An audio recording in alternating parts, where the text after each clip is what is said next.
mutanen yana masu idan mujiya ke saurin sa su. Kasar Rasha ta ce tana da makaman da bata ma fara amfani da su ba, kuma bata fito da sunayensu ba, kuma babu wanda ya san su. To fa wannan ɗan ƙasa sun fito zanga-zanga kan dole sai an tsige shi da kujerar mulki. Abin da ya faru a wajen zanga-zanga shine zai ba ku maki da dariya.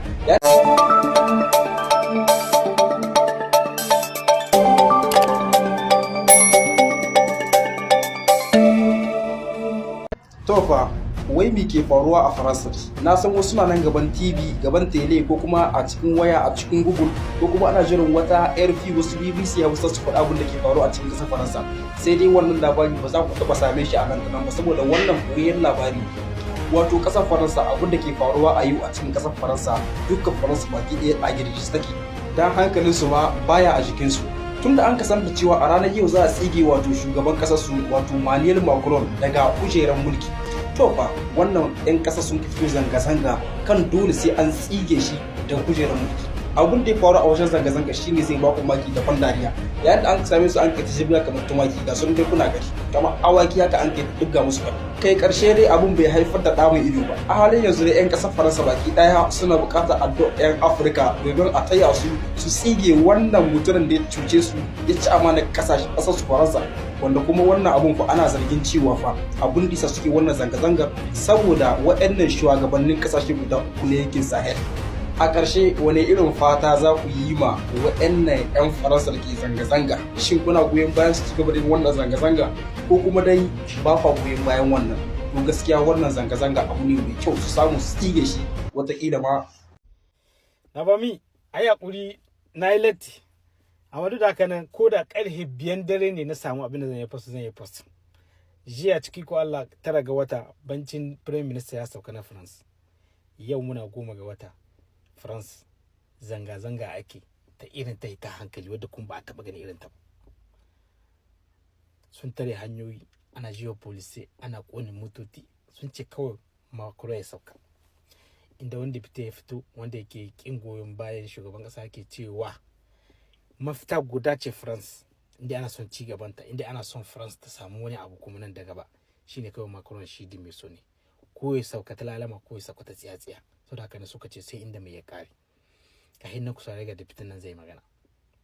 Mais sachez que d'ici là, le 9 septembre, nous déposons une motion de destitution du président de la République avec la France insoumise. Pourquoi? Parce que le départ d'Emmanuel Macron est la seule solution pour régler le problème posé à notre pays. Oui, il faut... ita ma kamar yadda nace muku ana zanga-zanga cikin gari ga kaɗan daga bidiyon da ake yi saboda bidiyon da yawa ne amma na yanke kaɗan daga ciki saboda ku gani abin da ke faruwa yanzu.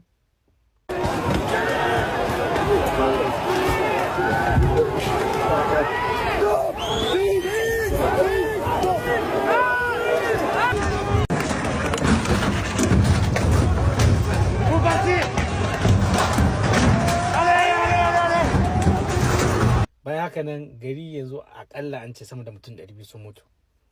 Ta wannan bangare abu bai yi daɗi ba. Amma dai ba abin da mu muke so bane ai kashe amma dai muna son su shiga jikin su kamar yadda suke muna fatan ko da wani lokaci abubuwa da ba su kamata ba. Ji malam Bahaushe yace yau gare mu ne gobe gare su. Dan shi yanzu wadan mu Allah ne ke yin ta. Kamar yadda aka saba lafami ai muna share wanga video yana da kyau shine wanda ya yi video wanda ya kone burgewa cikin wayanda nake yi shine wannan. Kuma a ga yan babatani addu'a malamai da tana ta karuwa. A gayan babatani kuma ya ka doki saboda Faransa gari ya kama da wuta. Allah ya samu dace. Jama'a nisa fata zo kusa. Shugaban kasar Rasha ya kai hari Poland. Kuma Poland tana ɗaya daga cikin ƙungiyar NATO. Wato kuma NATO kuma wannan sanin ne kuma agreement ne tsakanin su. Duk ƙasar da aka kai wa hari in dai tana cikin ƙungiyar NATO to tamkar an kai wa NATO ne hari. NATO kuma ko riga kun san yankin Europe da kuma yankin America gabaki ɗaya su ne NATO. Yankin Europe da American da dai sauran kasashen nan gabaki ɗaya su ne NATO. Kuma ba za ka shiga wannan kungiyar ba dole sai ka an yarjejeniyar cewa idan aka taba kasar ka to an taba. To yau fa Putin ya taba Poland. To kun ga tamkar ya taba NATO ne. Tamkar ya taba NATO ne. Wato tamkar an shigo da kasar American da Faransa da Ingila da Germany cikin wannan yakin. A lokacin da Putin suka tabbatar da cewa fa mamaye kasar Ukraine zai yi kuma ya dauko hanya.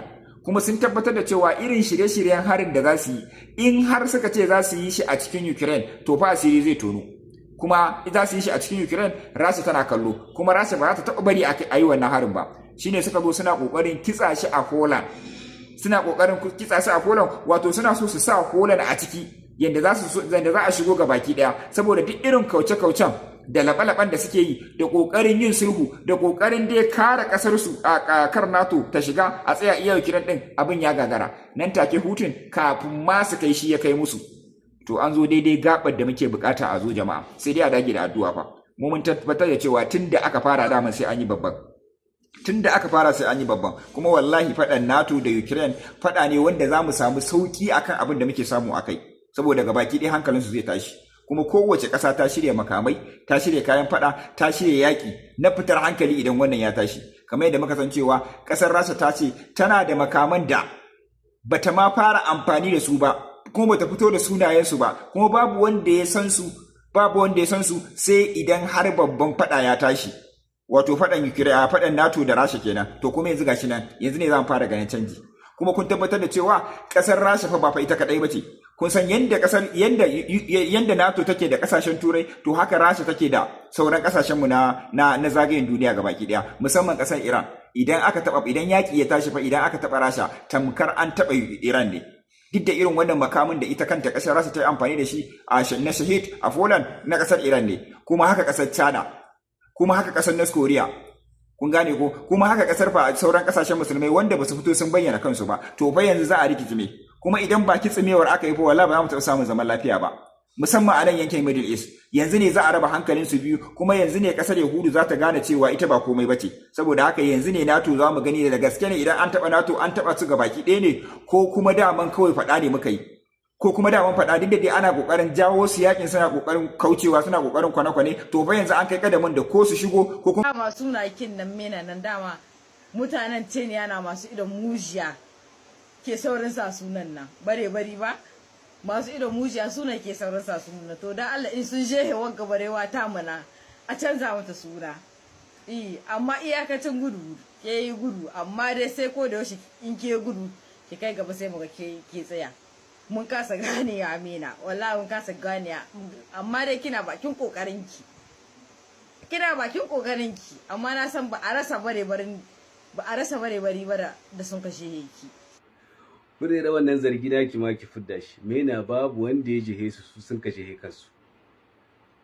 Balo ne dai sun tahi an ci su, kuma ba a ce ba su yi kokari ba, ko ba gaskiya. Wanda ya dau kawar shi daga kasar su ya tahi kasar wasu yin wasa zai so a ce ya ci. To dan bai ci ba kuma ba a cewa bai kokari ba. Amma mena tana son gyara, kuma kowa ya sani, duk mai harkar kwallo a Niger ya san balan Niger tana son gyara. Wai ba yan balo bane ba mu da gyara ne, yanda za a dauki yan balan ne abin ne ba a mishi tsari, ba yanda ya kamata bane, yanda sauran kasashe wanda sun ka ci gaba kwallo suke, ba haka nan bane muke. Wallahi balan Niger tana son gyara. Yanzu shekaru wanda sun ka huce, wallahi in tsaya za ka yi yan balan Niger ka tsaya ka bi su ɗaya bayan ɗaya. Wanda ba Nigerian ba san kusa, wallahi su sun kai yawa. Ko yanzu da dama ne ma. Su wanda suke da ruwa da tsaki a harkar kwallo ta Niger sun yi ganiya su dauko diyan makwabta su musu nationality, gani suke sun yi hudda su kumya bisa kan diyansu na ƙasa. Shi ko nakan nan wanda kare na shine in kai farman shi shine za ya hidda kumya. Akwai gurin da dan wani baya hudda kumya, dole sai danka. To wallahi mena ta Niger gyara ne take so, kawai ba balo bane bamu iya ba. Akwai mu yan balo na fitar hankali, yanda za a bi su ɗaya bayan ɗaya a tsamo su ne a cikin garurrukan su, shine ba a yi. Amma wallahi me yasa wai turai wai ba wani iya muhim yan kaida abin da suke bi, ba wani him iya bane. Mu yanzu daukan yan kwallon mu sai dan wane da wane ne ake dauka. A yanzu ma wai an ce maka ai bincika ake, wanda ya iya ake dauka. Ƙarya ce, babu wani wanda ya iya ake dauka. Zabe ne ake, a dama zabe ne ake, sai wanda an ka ga dama ake dauka ne. Ba ga su duk ba diyan ketare bane suke taya su dauko su aza. To ya za dan wani ya hudda hukumiya. Kure da wallahi bagalawa ki barta, babu wani jiwa ma in ya samu sai a je su, matun da harkar bartaya ce, shirme ne. Yaushe za ku je kuna ta tahiya abun kumiya kawai, ku je na a ci ku nawa da banza, ku je na a ci ku nawa da banza. Ban ga wani irin tsari ne. to matasa wanda suke harkar balo kawai ana sa su kumiya kawai a duniya.